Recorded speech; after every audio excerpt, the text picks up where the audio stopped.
Empiezo con el Evangelio de Juan.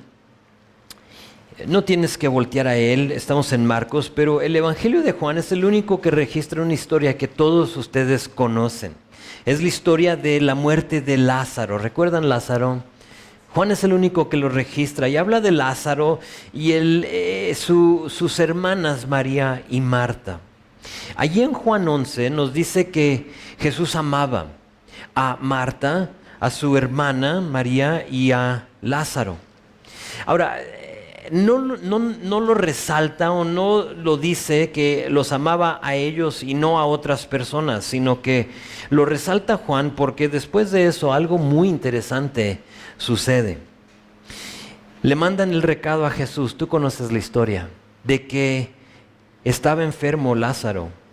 Siendo que Jesús los amaba, ya no los dijo, la acción asumida sería que él se levantara y que fuera a Betania para atender a Lázaro, pero si tú recuerdas la historia, no va. Juan escribe en verso 4 de capítulo 11 que cuando le dicen a Jesús de la enfermedad, que él dijo, esta enfermedad no es para muerte, sino para gloria de Dios, para que el Hijo de Dios sea glorificado por ella. Y se quedó todavía 2 días más allí en donde estaba.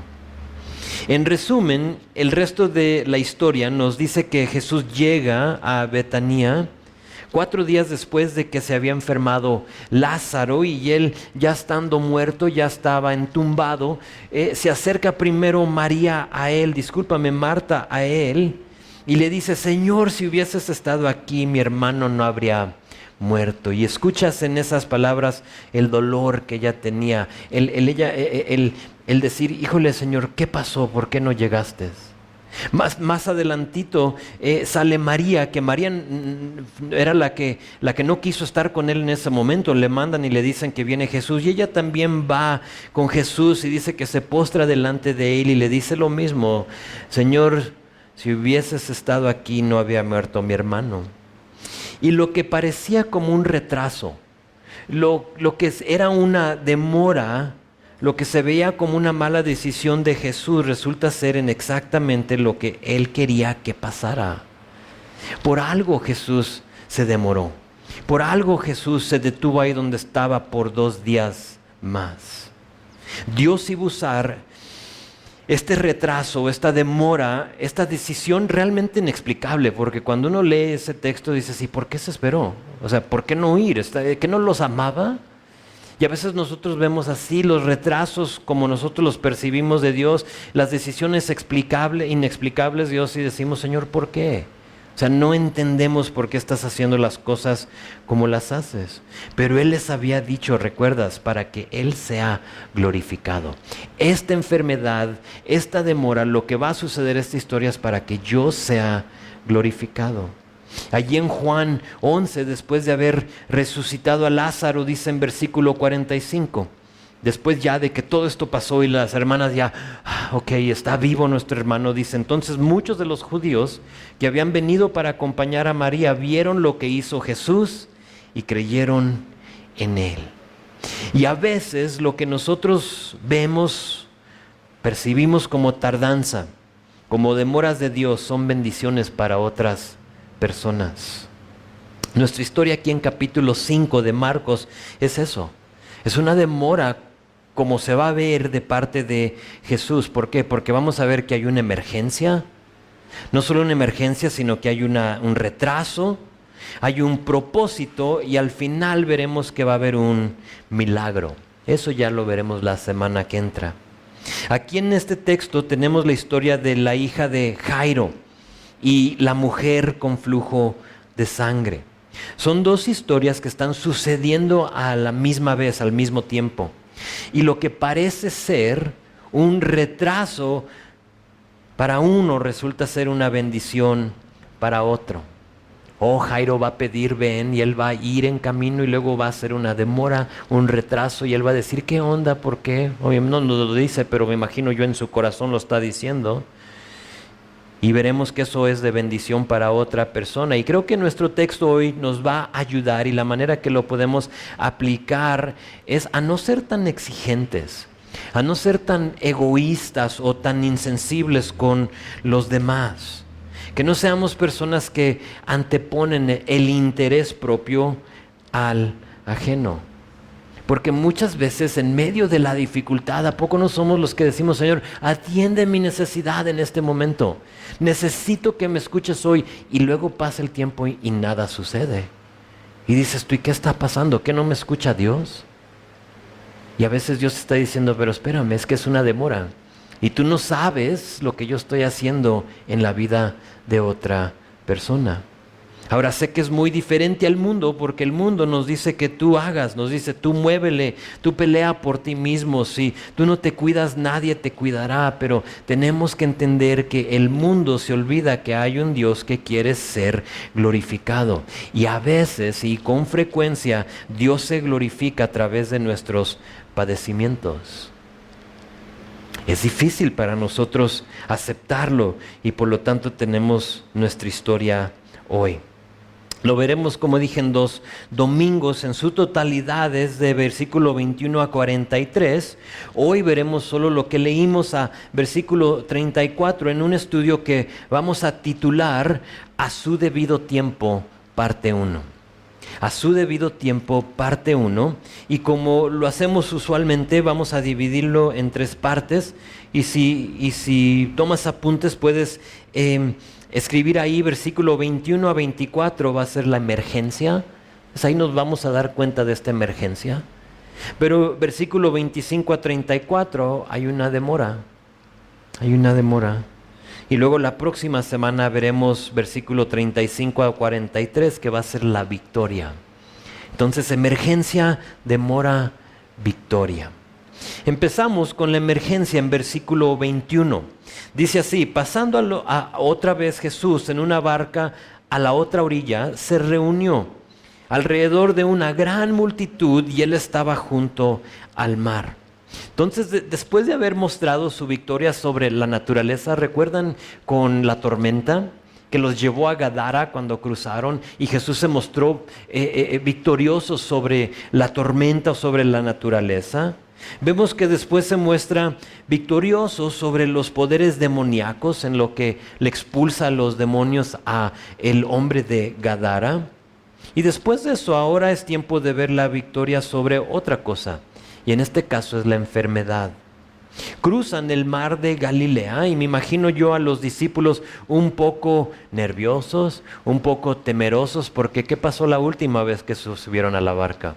La gran tormenta, y me imagino yo, no sé, yo los veo como viendo hacia las nubes, checando el viento, no sé de dónde viene, nos va a llegar otra tormenta otra vez, y un poco preocupados. Quizás estaban todos dormidos, no nos dice la palabra, pero yo los conozco, porque me conozco a mí, creo que estuviéramos un poco preocupados. Pero en esta ocasión llegan una vez al otro lado del mar, que es a la área de Capernaum.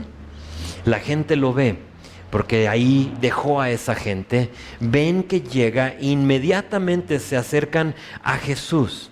Entonces, recuerden la multitud. Cuando empezamos a hablar de esta multitud, les comenté que es muy probable que eran entre 10,000 a 50,000 personas. Depende a quién escuches, a quién leas, te dice diferentes números. No sabemos, pero sabemos que es una muchedumbre. Son muchas personas que se acercan a Jesús al minuto que Él se baja de la barca, y entre ellos está, versículo 22, ve, uno de los principales de la sinagoga, llamado Jairo, y luego que le vio se postró a sus pies y le rogaba mucho, diciendo: mi hija está agonizando, o otra palabra para agonizar es a punto de morir. Y le dice: mi hija está a punto de morir, ven y pon las manos sobre ella para que sea salva y vivirá. Vemos ahí la emergencia, un hombre con una hija a punto de morir. Después veremos, creo es versículo 43, que nos dirá la próxima semana que esta niña tenía 12 años. Más allá, Lucas en su pasaje paralelo nos dirá que era su único hijo. Entonces ya más o menos ahí te da una idea de la seriedad de la circunstancia, de la emergencia. Es la única hija que este hombre y su esposa tienen. Nos dice que este hombre se llamaba Jairo y era uno de los principales de la sinagoga. Ahora, como principal de la sinagoga, porque es un título que se escucha importante, ¿no? Poquito importante.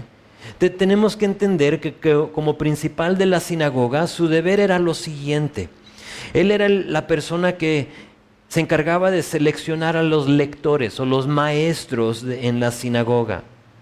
No solo eso, sino que él examinaba y aprobaba los discursos o aquí en nuestra iglesia se puede decir en los sermones de las personas que iban a compartir. Entonces él no necesariamente era el que compartía, sino que él veía. Entonces sería como tener aquí otra persona que antes de que yo me parara aquí delante de ustedes le tendría que dar mi sermón y decir, chécalo a ver si lo apruebas. Lo veía y decía, sí, está bien, esto lo puedes compartir aquí en esta iglesia, sinagoga para ellos, y te aprobaba eso. Y más allá, la tercera cosa que hacía este principal de la sinagoga es que él aseguraba que todo se hiciera decentemente y en orden, según el acuerdo ancestral que ellos tenían. Entonces era un hombre, nos da a entender con solo su puesto, un hombre de mucho poder y un hombre con mucha responsabilidad. ¿Sí lo ves? O sea, principal de la sinagoga, o sea, tenía mucha palanca, se puede decir, este hombre. Este hombre sin duda estaba ahí en esa sinagoga, si es que es la misma cuando Jesús sanó al hombre con la mano seca. Creemos que es la misma porque regresa otra vez a la área de donde se fue a Capernaum. Capernaum viene siendo como la base de Jesús. Y es muy probable que este hombre es el mismo que estuvo ahí cuando Jesús sanó al hombre con la mano seca en capítulo 3. ¿Ustedes recuerdan la historia? Y es este mismo hombre, si es la misma sinagoga que le permitió a Jesús hablar. Fue el mismo hombre que sabía quién era Jesús, pero ¿qué crees? Hasta este día jamás había considerado una relación personal con él.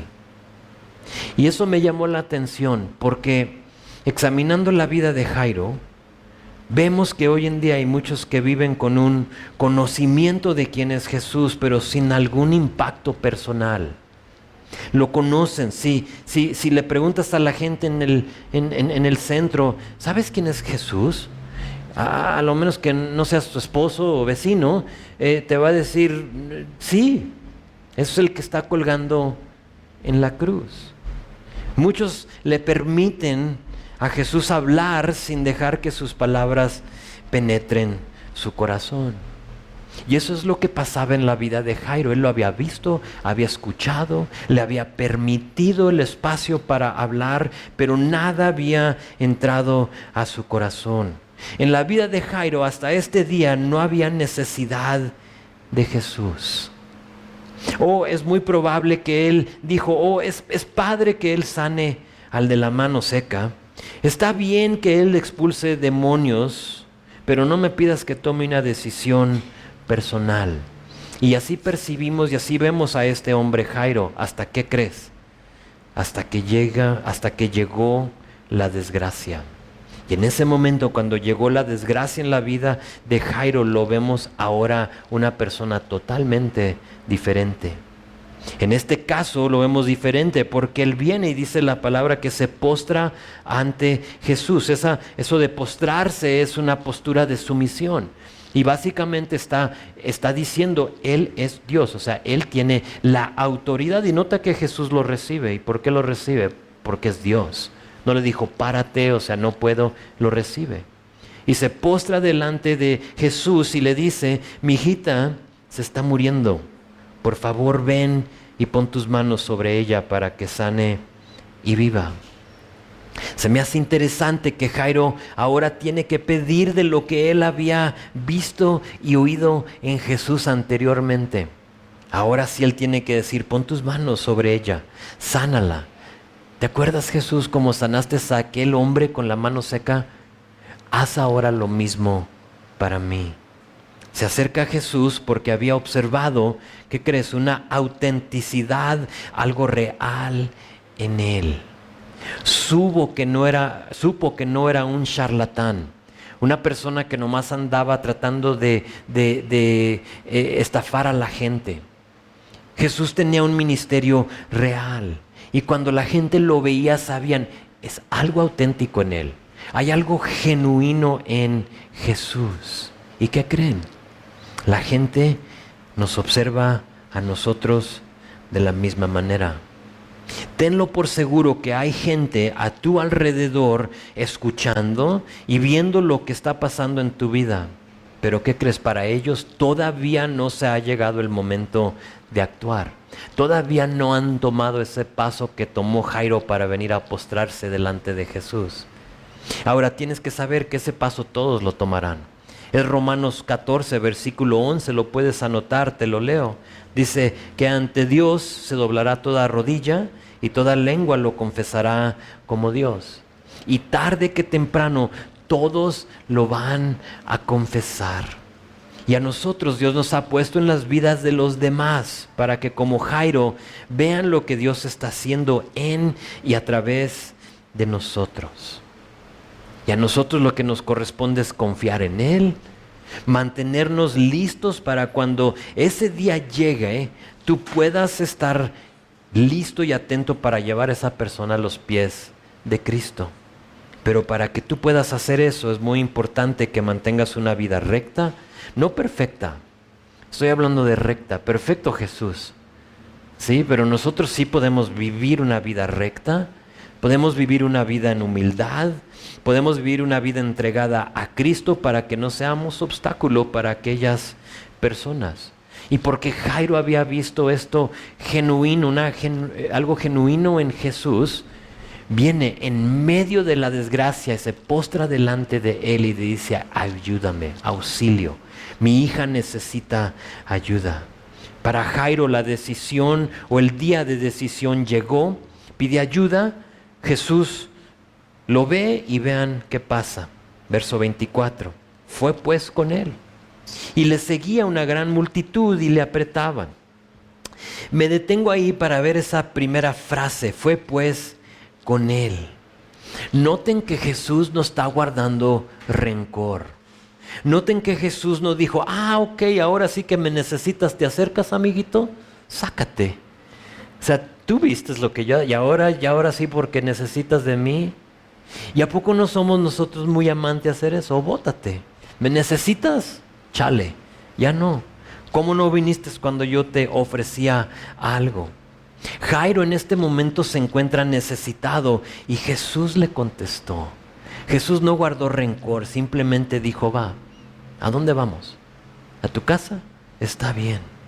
Ahora, entre toda la gente, Jesús sigue a Jairo y aquí nos describe la escena. Vean lo que dice. Dice que le seguía una gran multitud y le apretaban. Ahora, esa frasecita, esa descripción para nosotros es clave. Para lo que estamos a punto de leer, tenemos que entender un par de cosas. Y aquí es donde yo te voy a pedir que uses tu imaginación y que cierres tus ojos y que pienses en la escena, porque tienes que ver ahí mucha gente, o sea, hay una multitud de personas. Piensa tú para no hacerlo muy grande, 10,000 personas, y vemos a todas estas personas en un solo lugar, y esas personas dice que lo apretaban. Entonces es literalmente ser presionado en todos lados. Entonces si tú piensas en 10,000 personas, piensas en una sola persona, Jesús, y todas esas personas te están siguiendo, lo estaban, me imagino, tocando, unos estaban rozando sus vestidos con él. Y Jesús va siguiendo a Jairo, hay una emergencia. Mi hija se está muriendo. Entonces Jesús dice, va, y él va caminando lo mejor que pudo, y esta muchedumbre los va siguiendo, tocando, diciéndole unos, sana a mi hijo, ora por mí, ¿sí? Rescátame, me duele el codo, me duele la pierna, lo que sea, ¿no? Mi hijo está endemoniado. Y todas estas personas están ahí para recibir de Jesús, y yo como que pienso en una escena un poco caótica. Un montón de acción, de voces, de circunstancias pasando. Y es en esa escena que llega la demora. Ojalá te puedas imaginar lo que está sucediendo, porque en medio de todo eso vemos que cambia la escena una mujer. Ahora, ahí vamos a dejar la historia de Jairo hasta la próxima semana. Entonces lo dejamos a Jairo como encaminando a Jesús, ¿no? Jesús no sabe dónde es su casa. Entonces, o sí sabe, pero pues tú sabes. Viene y le dice, vamos a mi casa. Entonces él lo va siguiendo. Ahí dejamos a Jairo, va guiando a Jesús, y luego la demora, versículo 25. Pero una mujer que desde hacía 12 años padecía de flujo de sangre y había sufrido mucho de muchos médicos y gastado todo lo que tenía y nada había aprovechado, antes le iba peor, dice la Biblia. En camino a la casa de Jairo se nos presenta otra persona que, igual como Jairo, la hija de Jairo, estaba necesitada de Jesús. Ella también tenía una emergencia. Esta mujer tiene una enfermedad que la hacía impura o inmunda, se puede decir.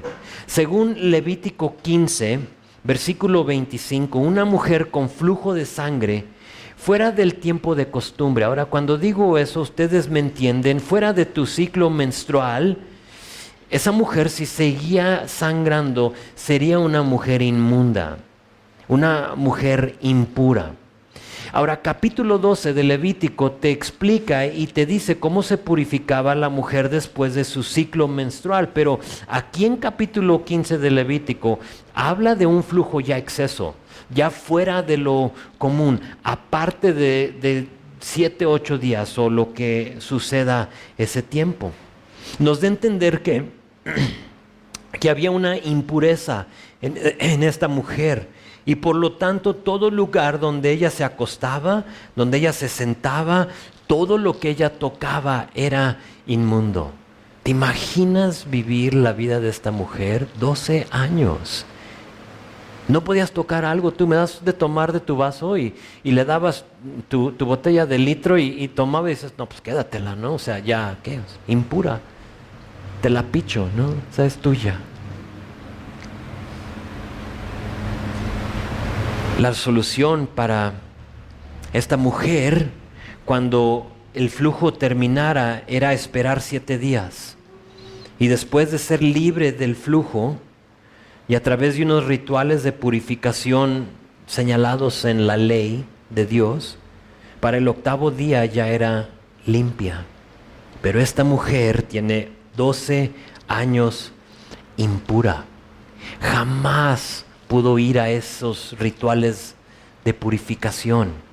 Yo me imagino que los conocía y sabía lo que ella tenía que hacer, y cada mañana me imagino que se paraba esperando que ese flujo ya se detenga para que ella ahora sí pueda seguir con lo que necesitaba hacer y decir, ok, ya, no sé, a lo mejor pasaba un día, pasaban 2 días y ella como que a lo mejor ya soy sana, y luego para el 3er día otra vez flujo.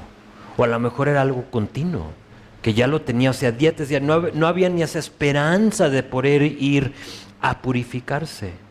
Piensen en esto. Esta mujer tenía mínimo 12 años sin poder tocar a su esposo y sus hijos, si es que los tenía. No los podía tocar.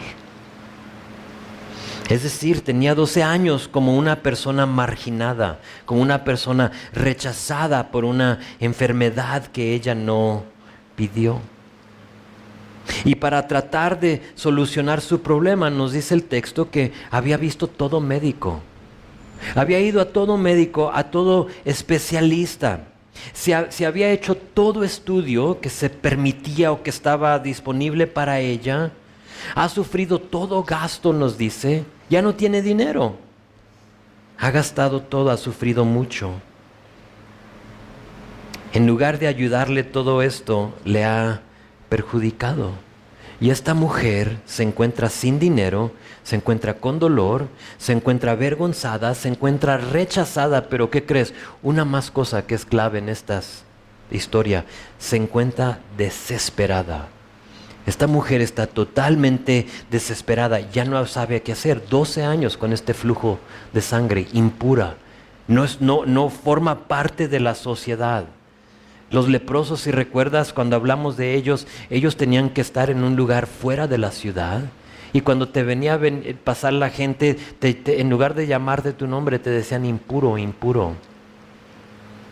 Y tener que vivir esta vida, esta mujer. Y se encuentra desesperada, pero noten lo que hace en versículo 27. Dice, cuando oyó hablar de Jesús, vino por detrás de entre la multitud y tocó su manto, porque decía, si tocare tan solamente su manto, seré salva. En esta historia y en estos versículos hemos observado lo siguiente en la vida de esta mujer. Uno tiene una necesidad, ¿sí lo ves? Flujo de sangre por 12 años, una necesidad. Tu necesidad puede ser otra. Es muy probable que no sea la misma. Pero pon ahí para ti una necesidad, lo que sea tu necesidad en este momento. Pero a la misma vez tenía un ejemplo. Y ese ejemplo lo tenía en Jesús, porque aquí nos ha dicho que había visto, lo estaba escuchando. Y había visto, o por lo menos había escuchado de las sanaciones y de los milagros de Jesús. Entonces tenía como una esperanza, un ejemplo de que había una solución para ella. Y la tercera cosa es que veo que había una disposición en esta mujer. Dice que fue detrás de la multitud, es decir, que llegó un momento donde dijo, ¿sabes qué? Estoy disponible, háganse un lado, no me importa que sea inmunda, voy. Y vemos que tenía una disponibilidad, voy a hacer lo necesario. Pero lo más importante y la última cosa aquí que veo de ella es que tenía una fe. Nota lo que dice, si solo toco su manto, seré salva. Ahora, que no nos confundan la frase o la palabra salva. La vimos en versículo 23 cuando Jairo habla de su hija. Ven y tócala, ponle las manos para que sea salva. Lo veremos otra vez en versículo 34, el último versículo de hoy, esa misma palabra. Pero salvar no habla de lo que nos decía Dani, de salvarnos de la paga del pecado. No estamos hablando aquí de salvación. No es como que si ella ahora sí ya no tiene este flujo de sangre, ya va al cielo. No está hablando de eso. Esta palabra salva es mejor traducida como sanación o restaurar la salud. Entonces ella lo que está diciendo es, si toco, y la fe de esta mujer es esto, si toco su manto, seré sanada. Y es eso, es esa fe de esa mujer que nos impacta más que cualquier otra cosa. Y es esto, considera lo siguiente conmigo. Sin duda, por su impureza, se ha mantenido distanciada. Como dije, no le iban a permitir que tocara, que se sentara, que se acostara. Ella vivía una vida distanciada de todos. ¿Recuerdan lo que nos dijo versículo 24 del gentío de la muchedumbre? Que lo apretaban, lo presionaban de todo lado. Ahora estoy hablando de su fe, piensa en eso. Ella está observando todo eso. Ella está viendo que la multitud sigue a Jesús y nota que lo aprietan. Nota que unos lo están tocando y le están muy probablemente diciendo, ora por mí, sáname, haz esto, rogándole a Jesús, porque sabemos por previos capítulos que eso estaban haciendo. Se acercaban para que Jesús les sanara y les tocara y expulsara y todo lo demás. Pero ¿qué crees? Ella está observando que todos lo están tocando, lo están apretando. Si estás conmigo, ¿sí puedes ver eso? Pero nadie está siendo sanado. Eso como que me explotó la mente cuando pensé, oye, ella está viendo que nadie está siendo sanado, ¿y por qué decir si yo toco su manto, quizás seré sanada? ¿Qué le haría pensar que si ella tocaba su manto sería sanada? En mi opinión no fue lo que vio, sino que simplemente fe. Es fe. Y esa es nuestra fe, no tanto por lo que vemos, sino por lo que creemos. Señor, yo creo que si te puedo tocar, tú vas a sanarme, tú vas a solucionar mi vida. Ahorita lo aplicamos a nuestra salvación. Pero es eso, es que ella está viendo que, estamos viendo en ella que hay una fe. Ahora, este pasaje no habla de mantos o de túnicas mágicas. Eso de tocar su manto era más por la pena y lo prohibido que era tocar a otra persona. Y por lo tanto ella quiere hacer esto en una manera como desapercibida. ¿Sí estás conmigo? Es como que no puedo ir a estar con la muchedumbre, pero ¿qué tal si me meto por ahí?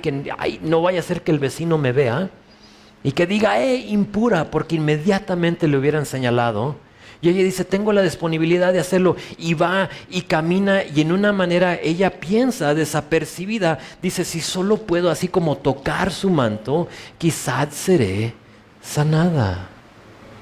El poder estaba en su fe en Jesús, en lo que ella había visto y oído, y se atreve a acercarse. Y hablo de esta fe de esta mujer porque, ¿sabes? Muchos tienen, entre comillas, fe. Si tú bajas al centro y les preguntas si creen en Jesús, te van a decir que sí. Saben de Jesús, han oído el nombre de Jesús, pero ¿qué crees? Pocos son los que se atreven a ir a Él. Los demonios, dice la palabra, que creen y tiemblan, pero no van a Él en fe para que solucione sus problemas. A lo mejor como esta mujer tú has intentado todo programa, toda consulta, todo medicamento y nada te ha servido. Has pasado por tus 12 años de flujo de sangre, por decirlo así. O a lo mejor no es flujo de sangre, es un vicio, es un dolor, es una pena, es una pérdida, es un rencor, es una ira. Y dices tú, Señor, yo ya tengo un montón de tiempo con este flujo de sangre. Te animo a que hagas lo que hizo esta mujer, y es acercarse a Jesús en fe. Ella se acerca, se atreve primero, se acerca, toca la túnica de Jesús y vean qué pasa, versículo 29. Enseguida la fuente de su sangre se secó y sintió en el cuerpo que estaba sana de aquel azote. Un milagro, ¿no? Inexplicable, wow, o sea, ¿cómo puede ser que así al instante esta mujer lo toca y es sanada? ¿Sabes? Ni modo de explicarlo. O sea, ¿cómo se los explico? Ni modo de describirlo, pues ¿cómo? Es eso, es lo que dice aquí. Ella tuvo fe y su fuente se secó y fue sanada. Otra versión, a lo mejor la que tú tengas, no recuerdo cuál escribí aquí, intenta describir lo que sucedió y dice así, dice, al instante la hemorragia se detuvo y ella pudo sentir en su cuerpo que había sido sanada de su terrible condición. Es decir, hubo un intercambio de enfermedad y sanación así como en una manera instantánea. Ella enferma, sanación del otro lado, ella toca y hay ese intercambio. Pero ¿qué crees? Fue algo que no fue, que ella no fue la única que experimentó algo salir de ella. Siendo que esto no fue magia, siendo que esto no fue algo así, algo de otro mundo, vean que de ella salió la enfermedad, pero de Jesús salió la solución.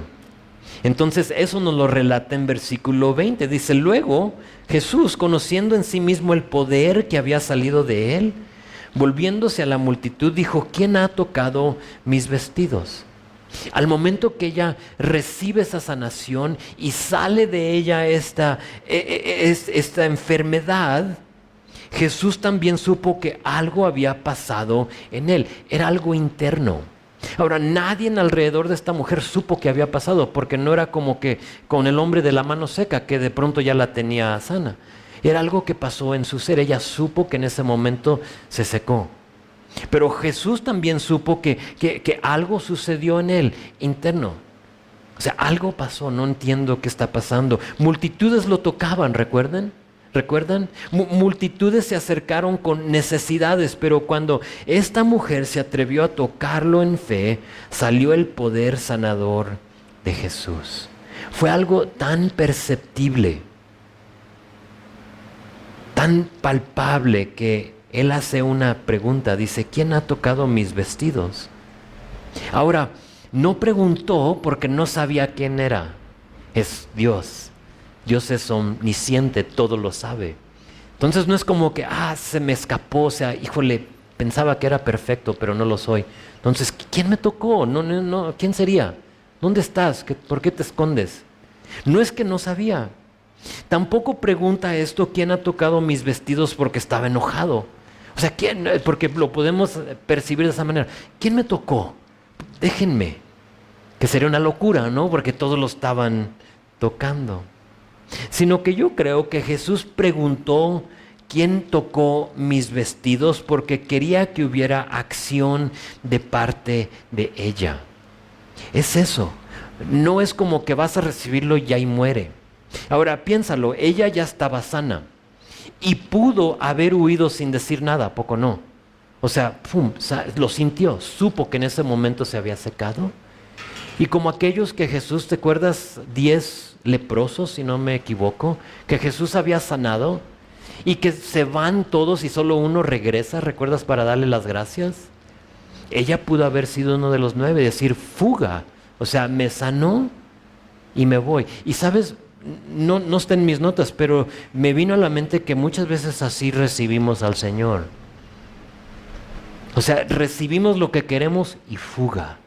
Ya no pasamos tiempo con Él, ya no oramos, ya no nos congregamos, ya no nada, porque recibimos lo que queríamos.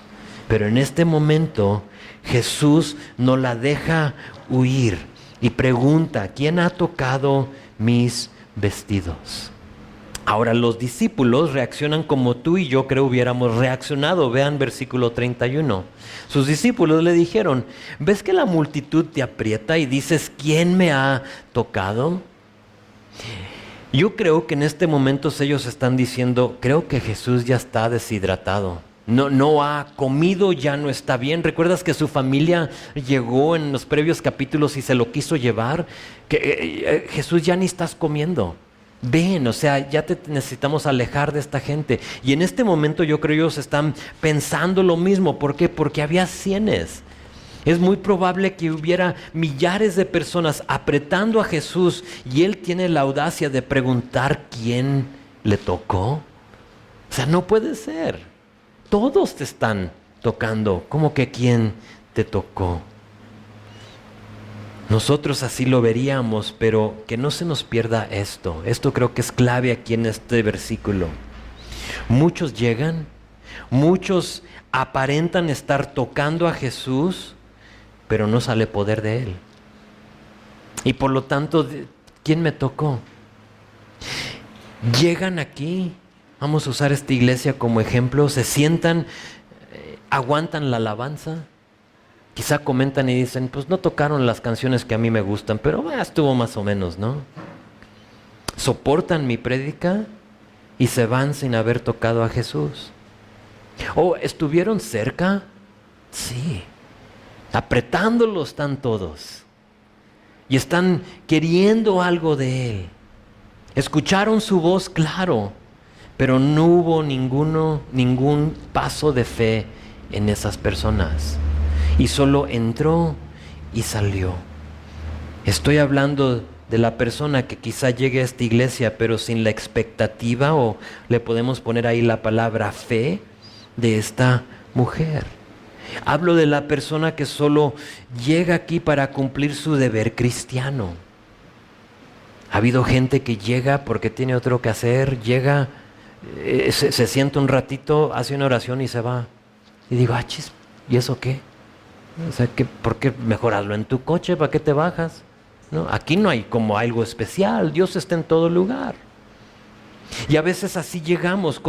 Quiero cumplir con mi deber cristiano para recibir una bendición, decimos, pero no para tocar su manto. ¿Y qué creen? Para nosotros sería difícil ver alrededor y discernir entre los que están aquí para tocar su manto y los que están aquí simplemente para formar parte de la multitud. Pero Jesús sí lo supo.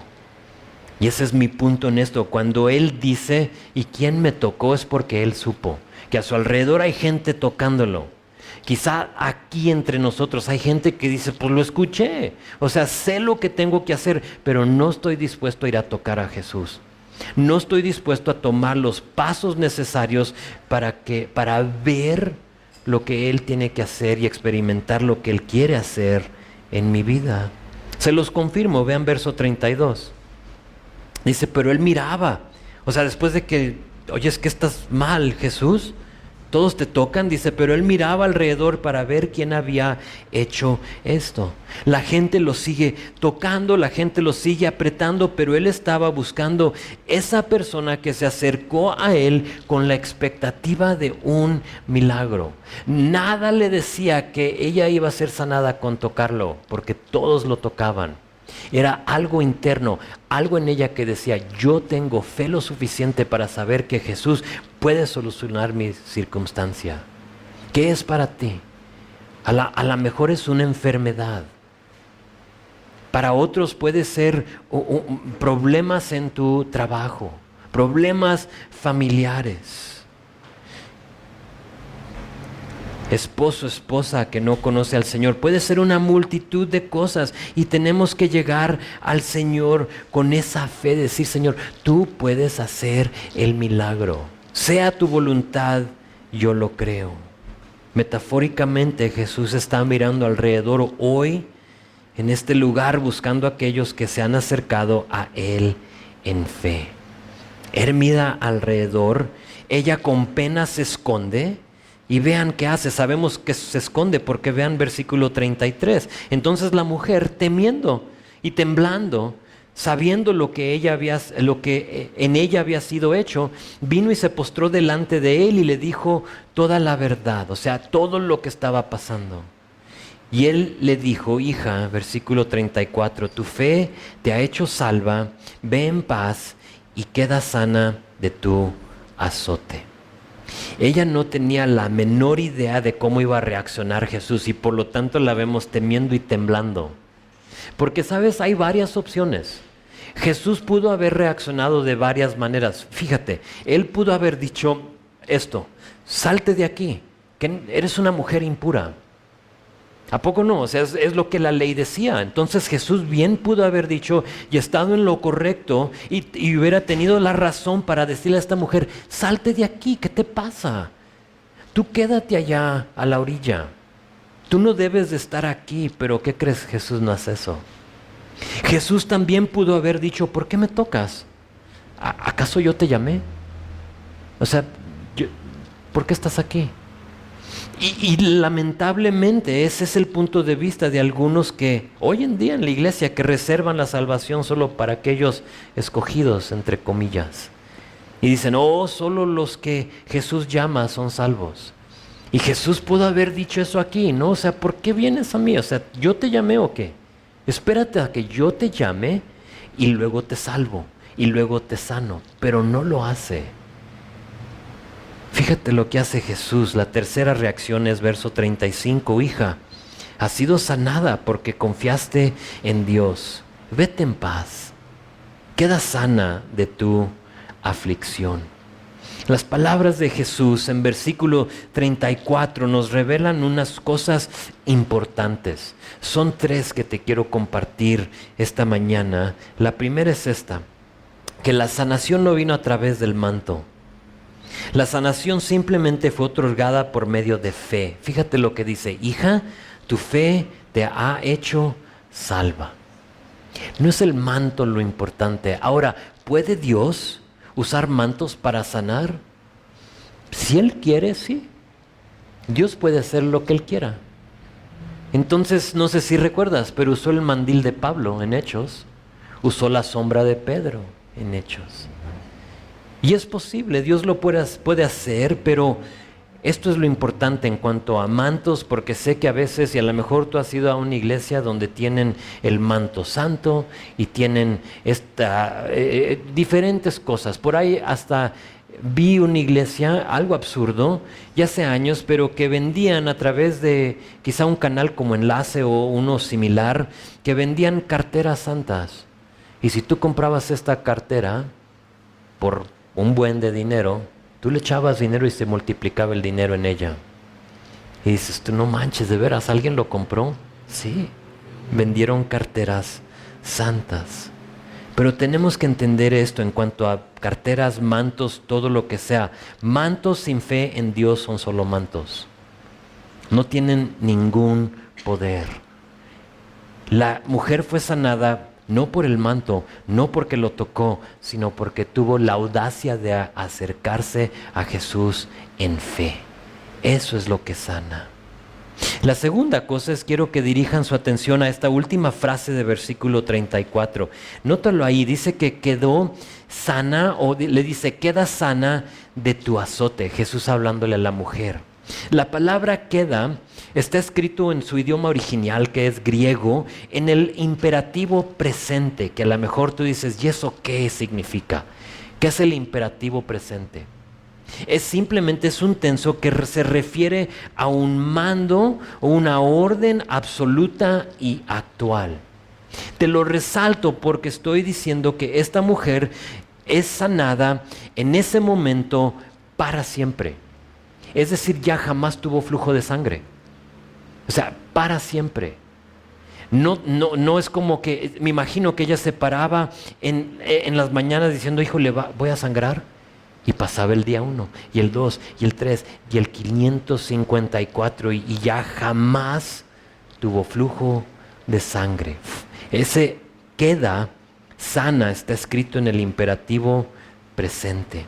Y así como esta mujer físicamente Dios la sanó, Él desea hacer lo mismo espiritualmente en nosotros. Desea sanarnos espiritualmente de nuestro pecado y sanarnos de nuestro pecado pasado, presente y futuro. ¿Sí? ¿Sí me explicó? Es algo absoluto, es un mando, es una orden absoluta y actual. Al momento que tú le rindes tu vida al Señor, Él te sana, Él te salva, Él te perdona por la eternidad. Era una orden absoluta y actual. La tercera cosa es que quiero ver y quiero terminar con esta primera palabra de versículo 34. Se me hace una palabra muy hermosa. Fíjate la palabra, hija. Hija. ¿Cuánto tiempo tendría esta mujer sin haber escuchado esa palabra? Hija. ¿Te acuerdas cómo le llamaban a una persona impura? Impura. ¿Y cuántas veces ella se acercó a alguien para que esa persona, en lugar de decirle hija o por su nombre, le llamó impura? Impura, impura. Y ella con toda la vergüenza y pena se alejaba. La ley la llamaba impura, mientras que Jesús le llama hija. Y eso se me hace importante porque quizá tú estás aquí, tú no tuviste padres que te dijeron hijo, tú no tuviste una mamá que te dijo mija, ven, y que te acarició y que te apapachó, y que viviste una vida y una niñez muy pesada. Quizá tú has hecho cosas para anular ese título terrenal que tienes como hijo, hija. Pero ¿qué crees? No importa qué sea, si tuviste una infancia, una niñez muy pesada, o si tú hiciste algo para anular ese título, Dios a través de Jesús te llama hijo. Y eso es importante, porque esta mujer que jamás había escuchado eso en 12 años, ahora por primera vez de la boca de Jesús sale la palabra hija. Y para nosotros, el versículo para nosotros es Juan 1:12. Dice, a todos los que creyeron en Él y lo recibieron, les dio el derecho a llegar a ser hijos de Dios. Eres hijo de Dios. O por lo menos puedes ser hijo de Dios. A lo mejor tú estás aquí, todavía no formas parte de esa familia. Y tú solo has escuchado lo demás que te diga el mundo. Eres hijo de un montón de cosas, pero menos hija o hijo de Dios. Y Dios te quiere llamar esta mañana hijo. Y quizá tú estás aquí y la demora en la vida de otra persona es para que tú te acerques y te enfoques en el manto de Jesús. Considéralo. A lo mejor en tu vida hay una demora. O a lo mejor la demora en la vida de otra persona es para ti. Y Dios está simplemente esperando que tú te acerques a Él en fe. Hablando de demora, ¿recuerdan Jairo? Que estuviera pensando, o sea, toda esta escena, lo que acabamos de ver, está sucediendo y él como que, yo me lo imagino como encaminando a Jesús y de pronto va hacia atrás y y Jesús, ¿dónde está? ¿Verdad? Y dice, ¿dónde está Jesús? Y Jesús está aquí atrás. Yo lo veo como que sigo con una emergencia a Jesús. ¿Qué no ves? Yo me imagino reaccionándolo como con ansiedad o viendo su reloj, aunque no tenían en ese tiempo reloj, pero está viendo el sol, ¿no? Como que ya pasaron tantos minutos. Y viendo como cuestionando la decisión de Jesús de detenerse. ¿Y qué pasaría con Jairo? Lo veremos la próxima semana. ¿Qué les parece? Sí.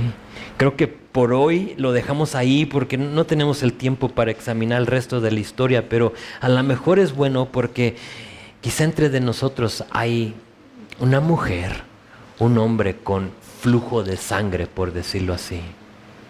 Algo que tú has vivido, has sufrido, has estado sufriendo por un buen tiempo y necesitas solución de Dios. Y a lo mejor llegaste aquí hoy para que tú una vez más te acerques a Dios, pero ahora sí que en fe. No como la muchedumbre que lo tocaba y lo jalaba y le pedía, sino que es más en fe y la fe de esta mujer con el flujo de sangre. Vamos a orar, Señor.